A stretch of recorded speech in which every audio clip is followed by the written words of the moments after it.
And hello to all you wonderful people out there in Listenerland. Thanks for joining us again for the second in our remarkable series. And now you'll be pleased to know we've actually come up with a name. Thanks for all your hundreds of suggestions.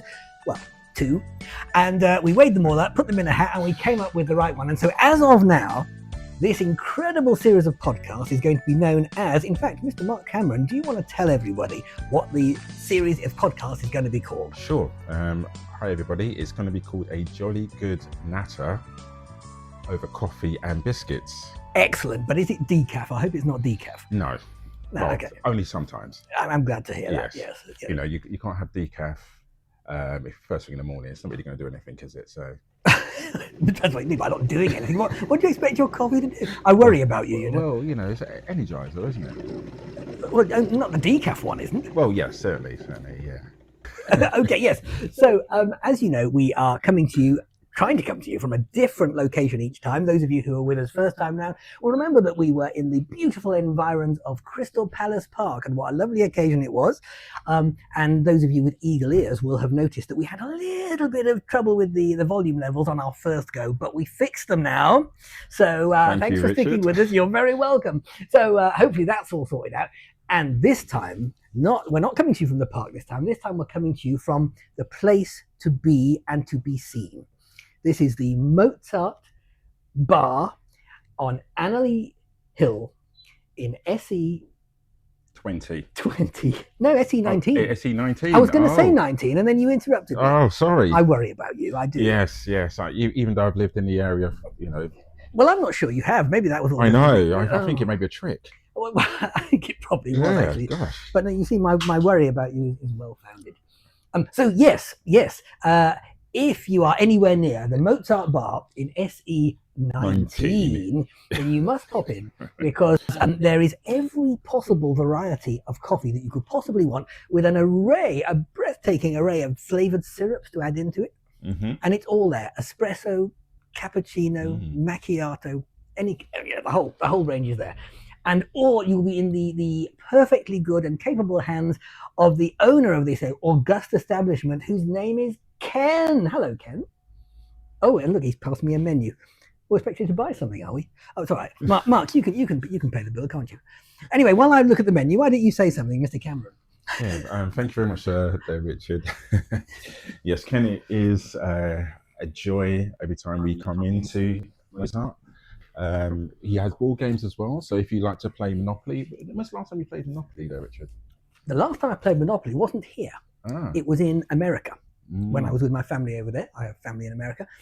And I have to tell you, Monopoly isn't really one of my favorite games. And the reason is because if you lose, you know it's going to happen 2 hours before it does, and there's absolutely nothing you can do about it. You just have this slow descent into utter misery and abject loss of face and dignity and everything. Yes, there is certain properties that once you've got, it is, game over, really, isn't it? Well, yes, for the person who hasn't got them. Yes. And once you start mortgaging the cards, once you start having to turn them over to get money to pay the bills, that's it, because you never can turn them back again. Yeah. What is your strategy? Mine's normally I go for the waterworks. Yes. And then I try to go for Mayfair. As you know, that's quite one of the most expensive. That is the most expensive one, yes. And then I try to go for, after that, the train stations, and that's it. Is it? Yeah. Well, my strategy is slightly different to that. Okay. I like the Mayfair idea, but it costs quite well. It's one of the most expensive ones to buy, and then building the houses on there is expensive as well. What I like to try and do is get the 2 cheapest ones, Old Kent Road and Whitechapel Road. Oh, yes. Because they're very cheap. And you can get your hotels on there very quickly. And then every time people come around the corner and it says, pass, go and get £200, when they then land on those 2 there, basically you get their 200 quid every time they come round. Yeah, true. You see? But then if they fall in Mayfair, even if you haven't got a hotel in there. Well, yes. You are smiling away to the bankers. Well, that's another good reason why I never play that game. Yes. I have seen Monopoly boards being flipped out of frustration of people losing. Yeah. Are you sure you're mixing with the right people? I worry about you. Over Christmas as well, over Christmas period as well. Oh, right. Goodwill to all men. I know. Oh, yeah. The other thing to mention is that when we're talking about Monopoly, despite the fact that I'm kind of saying what a miserable game it is, only if you lose, of course, is that here in this august establishment in the area known as Annalee, amongst the vast array of board games that are available to play, you buy yourself a drink, buy yourself a muffin or something, and you can sit here and play the game. And there is a personalized version of Monopoly here in this very shop, and it's called Analopoly because we're in Annalee, and all the names of the little squares that you land on, instead of being things like Mayfair and Old Kent Road, now it's all road names from the immediate vicinity. See? So in fact, my road name is on there, as is yours. Yes, it is. Yes. Yeah. So it's worth coming, just to do that. Yeah. It is. It is. Yeah, it's fantastic, isn't it? So there you go. You see. Yeah. Fantastic. So how's your week been anyway? Well, it's been quite full on. A lot of work to do.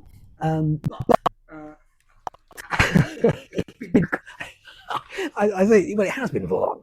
But I mean, if I tell you that I do a lot of music examining work, and on Monday morning, brand new week, all full of energy and ready, to hear some beautiful music played. And I started my week with a grade 8 piano that was such a spectacular fail. I just wanted to crawl back into my bed and go back to sleep again. That bad? It was utter misery. And you could tell from the outset it was going to be miserable. And people always think, music examiners, really strict people just waiting to pounce and all of that. But actually, when you hear bad playing, it really wears you out. It's just so demoralizing and depressing and dispiriting when everything's starting with this. I can see on your facial expression now, you're still feeling that pain now. Yes, I mean, I'm not very pleased that you reminded me of it because I thought I'd blocked it out. But there you go.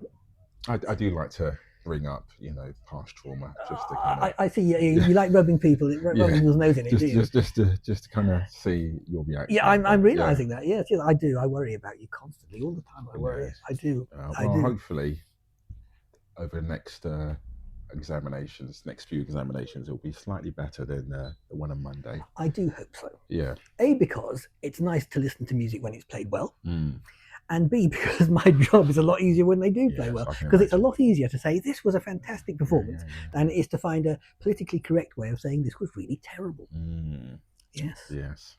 Yeah, because we all get monitored very closely, and there's certain things you can and can't say, and all of this. Yeah, agreed.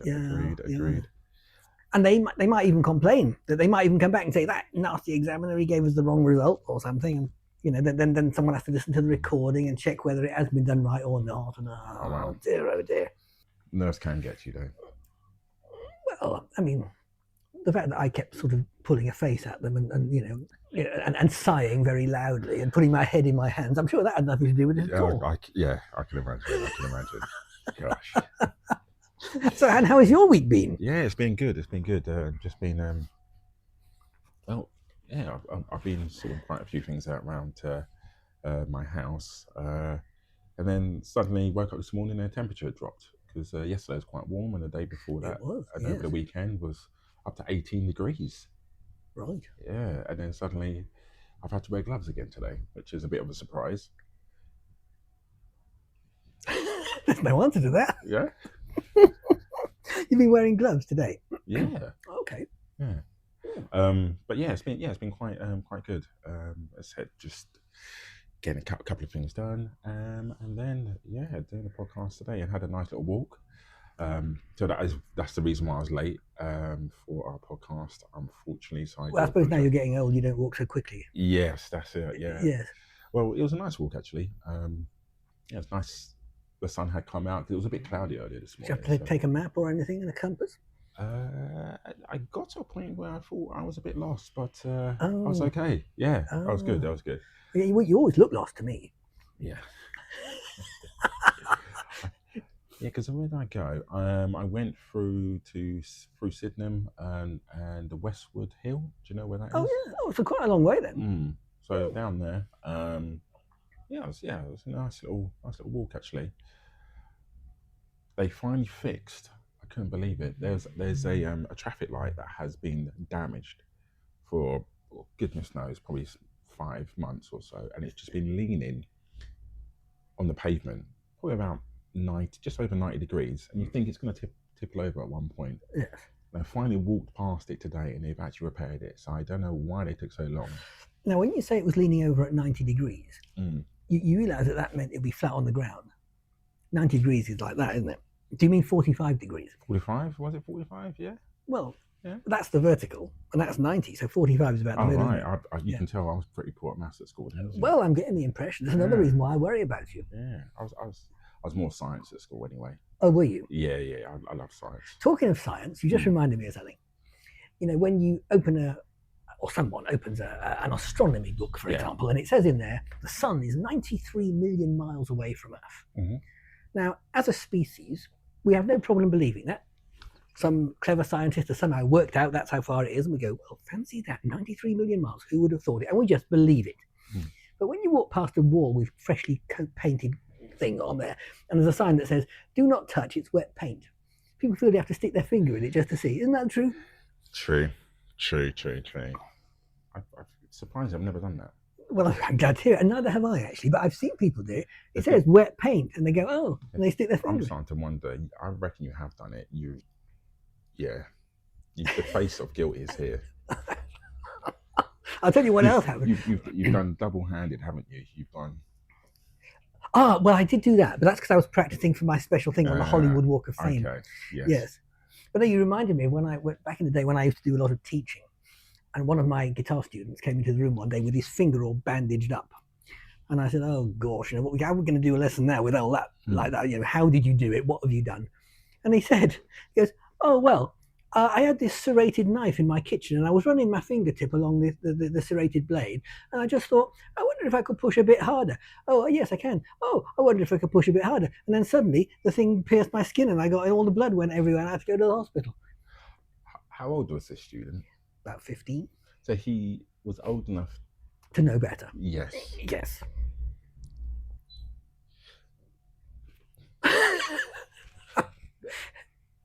The pause is because I can't believe that at his age he thought that was a good idea. Well, I don't think it was so much that it was a good idea. I just think he was curious that he could, continue to exert pressure on the thing without anything happening until eventually, of course, something did happen. My understanding is that he uses a knife and fork for dinner, right? Well, he's never invited me around, so I don't know. At school, probably at lunchtime. Or maybe he just does that thing that a lot of uncouth people do and just put his head straight in the plate. I just can't believe that. I just can't believe that. And as teenagers, I know you all do silly stuff, but yeah, that is that's pretty hilarious. Extraordinary, isn't it? Yes. Oh dear. That is hilarious. This is very nice coffee that it actually isn't coffee, but don't tell anyone. Liquid refreshment of a different sort. Yes, very much so. Very much. The other thing I like to do when I come in here is I will often bring in the paper, the Metro, and I'll sit here with my coffee and biscuits, and I will do the cryptic crossword. Are you any good at cryptic crosswords? Never seen it. Oh, right. Well, that explains why you're no good at them. Yeah, but that's it, right. Yeah. You come to the right place. The best, or one of the most ingenious crossword clues I ever saw. Well, in fact, there are two. I might even tell you them both if you ask me very nicely.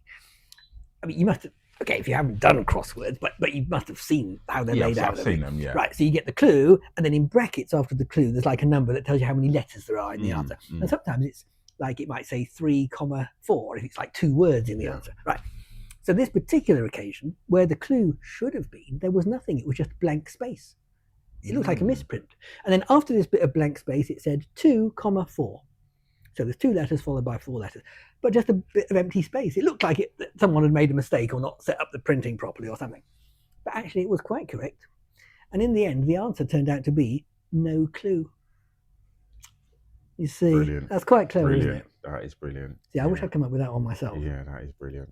That's the first one. The second one that was rather good was, now if I can remember this exactly, I'll give you the clue and see if you can figure it out yourself. Okay. I bet you can't because it's tough, but it is ingenious. Let me see if I can remember this. It says, if I lose my faculties, it is important for you to act on my behalf. Now, can you figure out that little conundrum? If I lose my faculties, it is important for you to act on my behalf. I feel like I'm in a countdown or something right now. Well, yeah, so and you could win a prize that is completely inconsequential. I wonder if anyone out there in listener land is able to solve this. Maybe I shouldn't even tell you the answer. Maybe I should just ask people to write in. While you're thinking about it, I should mention that, shouldn't I? I tell you what you could do. Yes. You could tell me the answer on the next episode. Good thinking. Right, dear listeners, we know how much you love cliffhangers. So if you want to know the answer to this little conundrum, you must tune in next time. Let me just remind you of what the little puzzle is. It's a crossword clue, a cryptic clue. And the clue is, if I lose my faculties, it is important for you to act on my behalf. And we now have an email address. You can send in your answer to that if you know what it is, or you can wait until next time when we'll reveal the answer with lots of flag waving and trumpet blowing and all of that. Do you want to tell them what the email address is? You can't remember. Okay, well, not surprising because it's only brand new. It's called ajollygoodnatter@gmail.com. Fantastic. Yes, all one word, isn't it? ajollygoodnatter@gmail.com. Yeah. And even now, we are waiting for this deluge of emails to land in our inbox. And we will certainly read them all. Fantastic. Can't guarantee to reply to them all because who knows, you might be using a language that we don't understand. Do you speak any other languages? I can do. I do with Google Translate. Oh, Google. Yeah. Yeah, but you can't be certain that what it tells you is right, can you? No. It's true, but the Google Translate is hola. We all know what hola means. No, I don't. What? Goodbye. Hi. Oh, okay. Hola. Well, why not just use English though? I'm done with it. Well, if you're in Spain or Mexico, Brazil. But everyone knows the word hello, don't they? That could be. Well, maybe they don't. Yeah. Maybe that's why some people haven't got friends, because they don't know how to say hello to anyone. Well, there you go. Maybe that's it. They just walk up to someone who they would like to be friends with, but don't know the word for hello, so they just stare at them. No wonder they've got no friends if they do that. Can you imagine someone who does that? That isn't what you do, is it? Well, go to people and say hello. Well, then just go up to people and stare at them and not say anything. Oh no. No, thank goodness for that. No, certainly not. I would have worried about you even more if you had that. Yeah, that would be a bit awkward, wouldn't it? It would. Yeah, so definitely we'll present the answer on the next pod. Yes. So yes, even I'm a bit stumped on that one. Yeah. So, but I can tell you, it is an absolutely ingenious solution, and when you see it, you'll go, "Oh, how very clever that is!" Yeah. So it just goes to show. You see, you never know what you're going to hear on this incredible series. I can see you're consulting your notes. Have you got a little topic to? Now, while you're deciding on something, I'm going to have one of these delicious cheddar and onion crisps. Please, yeah. And I'll try and eat it very quietly so that people don't think I'm just making lots of very rude eating noises. Oh, the thing that I was going to mention to you, now they're actually here on Anley Hill again. Who is? What? We're here on Anley Hill. Oh, we are here, yes. Yes. Well, obviously we are. So, the burst water pipe, it was across the road from here, wasn't it? It was. Yeah, well, literally in the middle of this road. And it shut this whole road down for 3 weeks. So, it was, as you mentioned to me, that some bikes used to drive through some... Oh, no, cars did it too. That was it. Because the road itself was completely blocked. But the pavement at that point, on that junction, it was actually wide enough for cars to drive over the pavement, which they weren't supposed to do. But, of course, impatient drivers were doing exactly that. So, long story short, listeners, is that the whole road for about 40, 50 yards was actually closed. And there was a junction where drivers used to go down, but Thames Water actually blocked that as well. Yeah. Richard is actually stating that there was enough gap for cars to drive over the pavement. Yes, but the gap was physically wide enough, but they weren't supposed to do it. It was for pedestrians and mothers with babies in pushchairs and stuff like that, not for people to drive over and run everybody down. Can you imagine? You're just in the middle, crossing the road, and no cars are meant to be there, and you turn around and you see a car or a moped coming towards you. Yeah, it's not ideal, is it? Well, someone videoed it and put a thing on YouTube, or on Facebook rather. Oh, they did. Oh, wow. And it shows this mother with a baby in the little pushchair pushing it along as a car is coming towards her across the top of the pavement where it shouldn't have been. And the mother with the pushchair was clearly trying to make a point and just kept on going. And she stopped in the middle of the pavement, Good and the car stopped as well. Good on her. And then the car kind of inched a little bit forward, like, and in the end, mother, of course, concerned for her baby, backed out the way and let the car go. But the car was completely in the wrong. I hope that someone got the number plate and gave them a very hefty fine. Well, you said that they posted on Facebook, right? Yeah. So, fingers crossed. They've got, like you said, when they recorded it, they've got the actual number plate as well. So, yes. Oh gosh, yeah, I didn't realise it was that bad. But I saw mopeds, Deliveroo's, and Just Eat. They're all a bit of a law unto themselves, those things, aren't they do. Yes. So, the funny thing is, though, in the UK here, you have the number plate on the back and the front of the car. In America, they only have the number plate on the back. Is there a reason for that? Well, maybe they can't afford it on both ends. I don't know. But the point is, if we'd had that situation that we've just been describing over there, the car would drive through and you wouldn't have any way of knowing what the car was until it's driving away from you, and then by then you probably wouldn't see the thing anyway. Yeah, that is interesting, actually. So now you know. Yes. Oh, now Ken, whose shop we are sitting in, is going to illuminate us on this very matter. Tell us. Good evening, all. So this is Mozart speaking, and I thought I'd just note that regarding the number plates issue. Britain's the only country that actually has a number plate back on the front, and the reason for that is why they have white on the front and amber on the back is to show the direction of the car, and that's why they do it. So there's actually reasons. So late at night, if we've got amber, it means it's the back, and if it's white, it's facing you forward. Yes, but why do the other countries only have it on one end rather than both? Because Britain's different.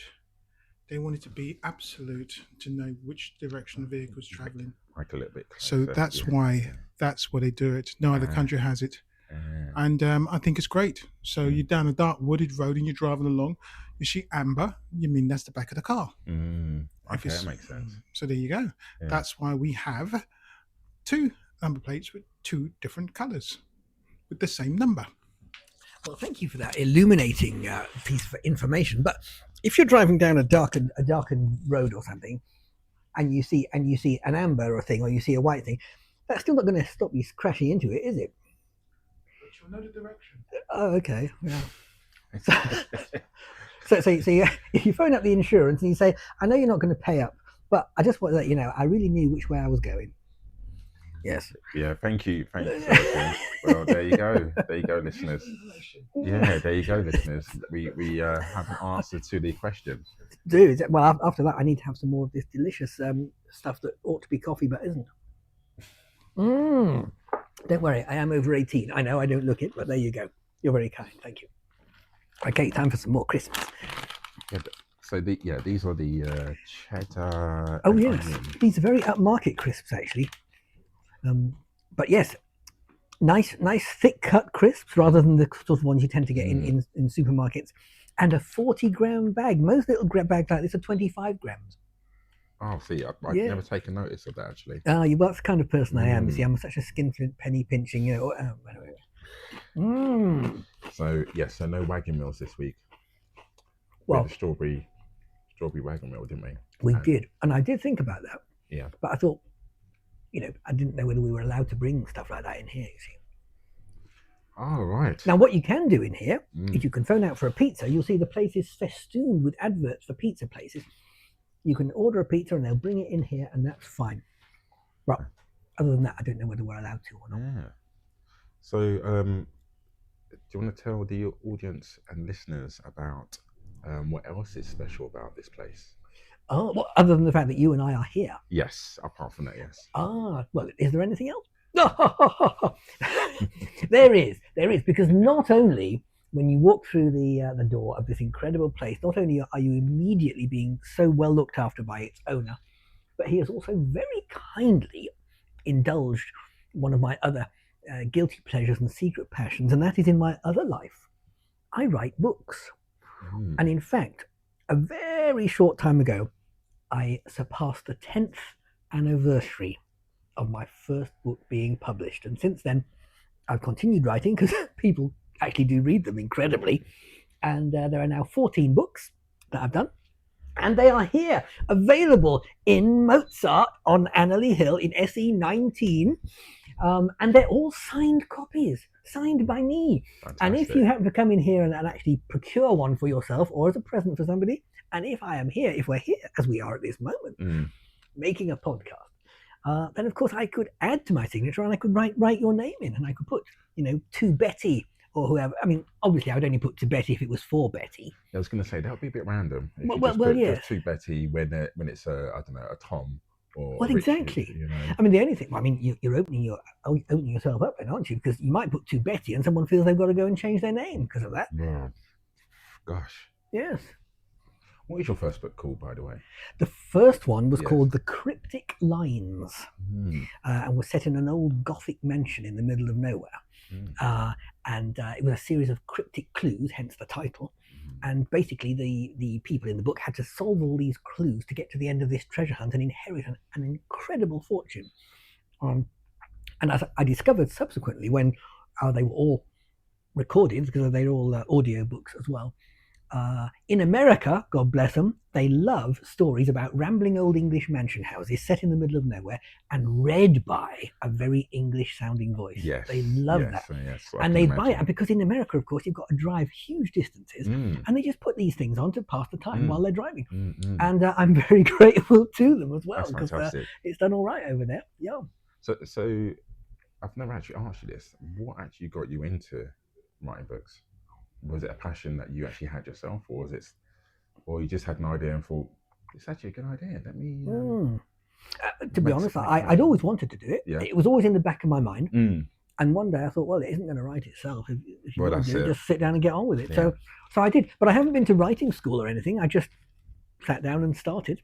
Oh, fantastic. And then having written it, see, it's a long time ago now, and it was before the internet really took off. It was there, but it was very much in its infancy. Not like now, where everyone's got a computer in every room and all of that. If you wanted to send an email, you had to go to an internet cafe back then. I mean, that's the stage of history we were at. So I wrote this book and did the traditional thing of sending it around to publishers and saying, look, I've got this wonderful book, why don't you publish it? And no one did.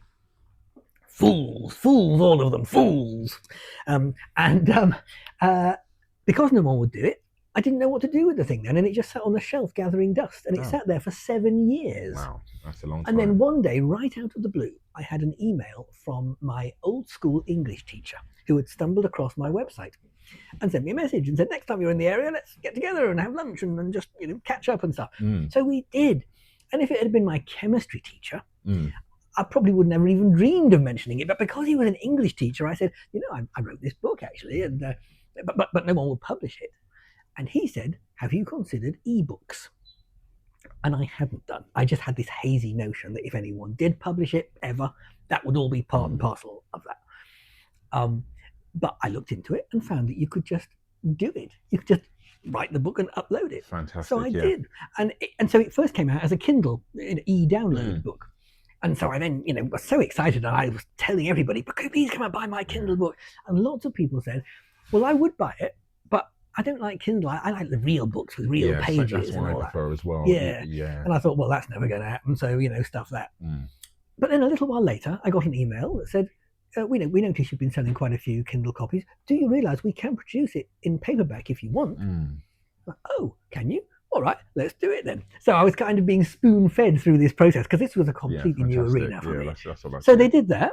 And then a little while after that, along comes another message. Do you realize we can do audio versions if you want?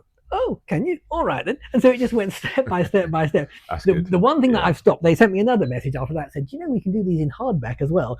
But I've called it a day there. I haven't bothered with that. Yeah. Okay, because hardbacks are a little bit more expensive. Well, they are. Yeah. Yes. Yeah, because one of my friends, he's just written a sci-fi book. And he just sent it off to a publisher in America. So they're just doing the final edits and things like that. Oh, so it is being published? Yeah. Wow. He the funny thing is, he had the idea a couple of years ago, and he half writ the story. Yes. But then sat on it, and then the publisher went, you need to hurry up, because we need this to us ASAP. So over Christmas, all he was doing was just finishing off the story. But what I've read of it seems very interesting. I love sci-fi, you see. So yes, And you were like the test run, as it were. yes. Ah. Because there's a popular game on the Xbox and PlayStation called Mass Effect. Okay. That video game that and he really enjoyed that series of games. There's 3 games in the series. So and number 2 of the series was phenomenal. It out of 100 on their sort of Metacritic score, they gave it 92, 95, I think it was, out of 100. So it's well loved, as they say. Yeah. And so a lot of the ideas, when you're reading it, you can see that he's taking quite a lot of inspiration from Mass Effect 2. Oh, really? But it does actually work well, though. I really enjoyed what I read. So hopefully it will take off and he can do a full series, because that's what he's planning to do. So when you said he sat on it, I mean, no wonder no one could read it then. Yes. Yeah. He sounded like a hen. Well, So, yes. Yes. I always think it's funny when you see someone on the train, because people leave their newspapers on the train. And I saw someone the other day sitting on a newspaper on the seat, and I don't think they'd realise. Someone else came along and said, "Excuse me, are you reading that newspaper?" Someone actually said that. Yeah. He should have said yes. He really should have said yes. I was sitting there on the other side of the train, really hoping he would say yes. Oh gosh, yeah, that's brilliant. Yeah. I'll tell you a funny story. Actually, I was in. Go on, tell us, and let's see if it really is funny. Well, I was. Pay attention, listeners. He's going to tell us a funny story. I was in the park. It's not funny yet, but keep going. I was in the park the other day, and with my daughter, and she was on the swing. It's going back and forth. I'm glad she can swing on the swings by herself now, because for many a time, I'll be there for about 20 minutes, half an hour, pushing her. My arms are getting tired. Yeah, but you do need the exercise. Yeah, but when you've been doing it for about 20 minutes, and as soon as you stop, they look at you with a stare of, "Why have you stopped? Yes. Is something wrong?" Yes, my arms are tired. That's what's wrong. Ah, you youngsters. But yeah, I'm glad that she can actually swing by herself. And beside her was a mother, just swinging by herself. Did you have to push her as well? Gladly not. Okay. So I was just sitting there, and enjoying my time with my daughter, and then the lady fell off. What? Yeah, and when something, I say embarrassing. I don't find it embarrassing. I just it's just one of those things in life. She fell off, and there's always one person who sees what's happened to you, and that person was me. Yes. So I saw her fall off the swing, and she looked around. She saw no one else saw. Then she turned her head and saw me just looking directly at her like that. And she went hand to head, and I said, "It's okay." And we both laughed together. Was she just like swinging a little bit, or was she really, really high up when she fell off?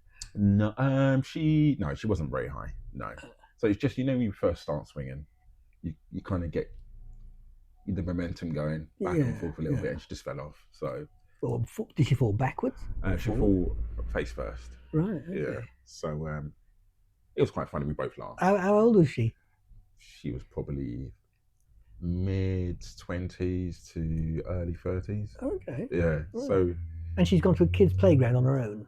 Well, her son was beside her. So yeah, and the son actually looked at the mother and went, "Mummy, are you okay?" Oh. Was he 18 or 19? Sorry? Was he 18 or 19? He was about 4. Oh, 4. Okay. 3. So yeah, it was. We both laughed. So yeah, well, I mean, it was very funny. It actually was really funny. Actually. But I suppose you had to be there, really. Yeah, it was really funny because she just went face first on the floor, and just that look of no one see me, great, fantastic.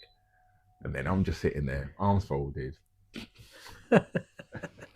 You should have said, "Stay there, madam. Let me just quickly take a picture." Oh yes, modern world at the moment. Yeah, well, that's what people do, don't they? Yeah. There's some disaster going on, and everyone's out there with their phones instead of helping. Yes. Yeah.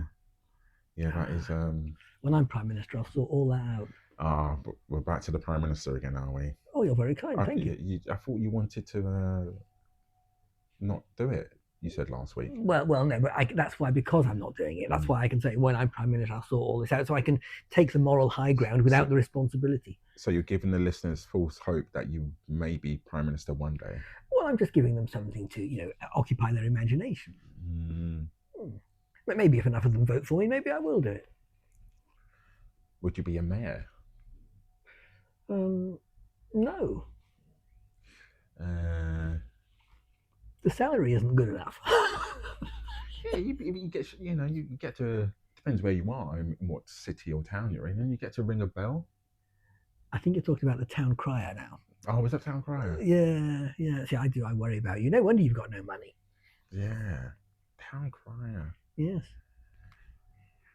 Showing my age here. You didn't think you wanted to be a town crier, did you? No, I just remember as a child. We're based in the UK, clearly by our accents. Geography is very good. I am impressed. Yes, I remember a town crier when. What did they used to say? They say, "Oh yay, oh yay, oh yay," and yes. basically they were broadcasting the news in the local area. Yeah. And they used to have a red jacket. That's right. Yeah, and a 3-point hat and everything. That's right. Yeah. Once they'd rung the bell and did all the oh yay, quite often what they had to say was not that interesting, really. Oh. It's all stuff like, today it's market day, so go and get all your fresh fruit and veg from over there, and go to that shop over there and buy your lovely new clothes. And it was all a bit just like spoken adverts, really. But yeah. Interesting. Good to know. But it reminds me of all this sort of shouting and ringing bells and stuff. When I did my first overseas exam trip, I was in Singapore, and this little girl of about 4 years old came creeping round the door to do her first ever exam. I was her first experience of the exam system. And she came in really quite timidly, kind of confident, but just not quite sure about how it was all going to go. And I said to her, "Okay, come and sit at the piano then." And she sort of climbed. She wouldn't sit down. She had to climb up onto the stool. That's how little she was. And I said, "Okay, now, which piece are you going to play first?" And she says, "My teachers taught me 3. I said, "Okay, well, which one would you like to play first then?" "I don't mind." "Oh, well, how about this one then?" "Yes." "Well, okay, do you want to open the music then?" "Yes." "Okay, well, do it then. Get on with it." It's taking forever. Finally got the music open. I said, "Right, please start when you're ready." And she put her hands on the keys, and it looked like for a moment she was actually going to start playing. And then she looked round at me, this 4-year-old girl, and said, "Your English is very good." I went, "Oh, thank you very much." So yeah, there you go. Yeah, I have it on good authority from a 4-year-old Singaporean girl that I speak good English. Oh, that's good. That's good to know. Yeah. So you can speak well enough then. Well, I don't know. Very few people seem to understand anything about me at all. Oh, but it's all right. I don't mind being different. Did she have any support in the Well, she didn't have a walking stick or anything. So was she just by herself in that room? Yeah. Well, her mum was in the waiting room. Yeah. Okay. Wow. So at 4 years old, is that the youngest? Well, it's probably the youngest I've ever had, but I've had a few 4-year-olds over the time. Oh wow! Still examining for wow. That's. There was one little 4-year-old fellow who came in to see me to do his grade 1 piano, first exam again. Played very nicely, passed with distinction, the highest level that you can pass with. Did very well. And at the end, when I said, "Okay, that's it, thanks very much for coming," and he reached out to shake my hand, which I thought was extremely confident for a 4-year-old. So I shook his hand, and I said, "Well, it's been very nice to meet you."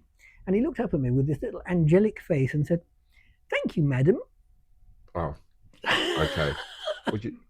Okay.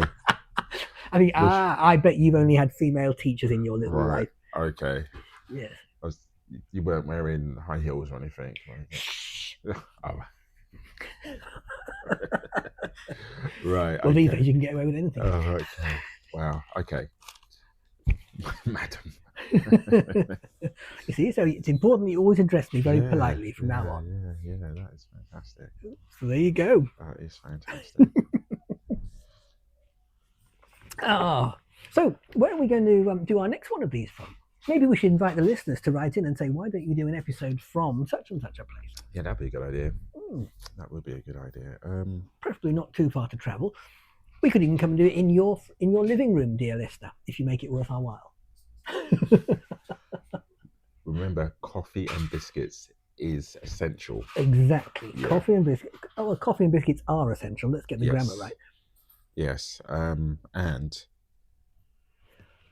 no decaf.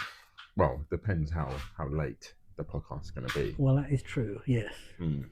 And how strong the coffee is, and Yeah. yes, but good quality biscuits, Yeah, home baked. what biscuits do you like? Well, I like the home baked ones. I don't want any of this, custard creams from some budget supermarket aisle. I love a custard cream. Do you? Yeah, digestives as well. Oh, I love it. see, I do. I worry about you. Yeah. I do. Fantastic. I'm telling you. Well, that's a good idea. Well, shall we go and get some biscuits then, and leave the listeners to go and put the kettle on themselves, because we can't really offer it to them, can we? Yeah. Okay. Well.